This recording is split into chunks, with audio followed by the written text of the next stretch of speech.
What is it we have identified so far? That it's the spiritual gym, that in that spiritual gym, we need to look for what sort of spiritual exercises to tone up my spiritual muscles, what tools through which I can develop these things. And then we came up with saying all these tools are all within us, that there is a spiritual engine, and that all the spiritual power is within us, that the roadblock is me, and the removal to the roadblock, the answers, is also within me. And in that therefore there's a spiritual engine. We know if we operate from the spiritual engine, how it would manifest is through abundant love, generosity, equanimity, enthusiasm.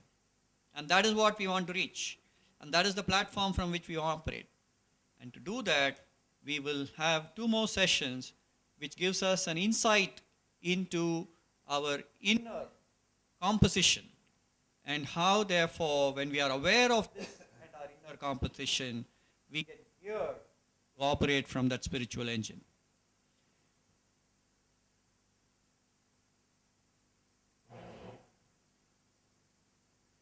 If an egg is broken by an outside force, a life ends.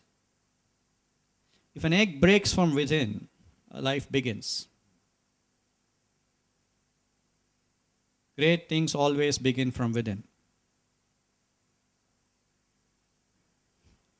And that's what I wanted to say as the introduction to the inner journey.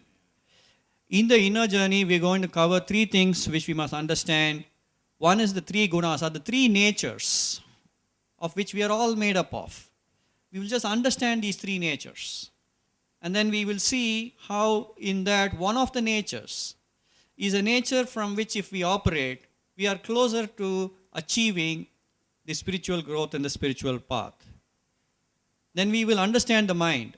Mr. Venkatraman already briefly shared with us in the morning about the manas and about certain aspects, but we will understand these again as components, again as what happens. If we understand what happens, then we understand what causes disturbances. We also understand what can remove these disturbances, and therefore we are empowered to operate from that spiritual engine. Locating the heart. This is an extremely important thing, because abundance of love is such an important aspect in our growth of spirituality.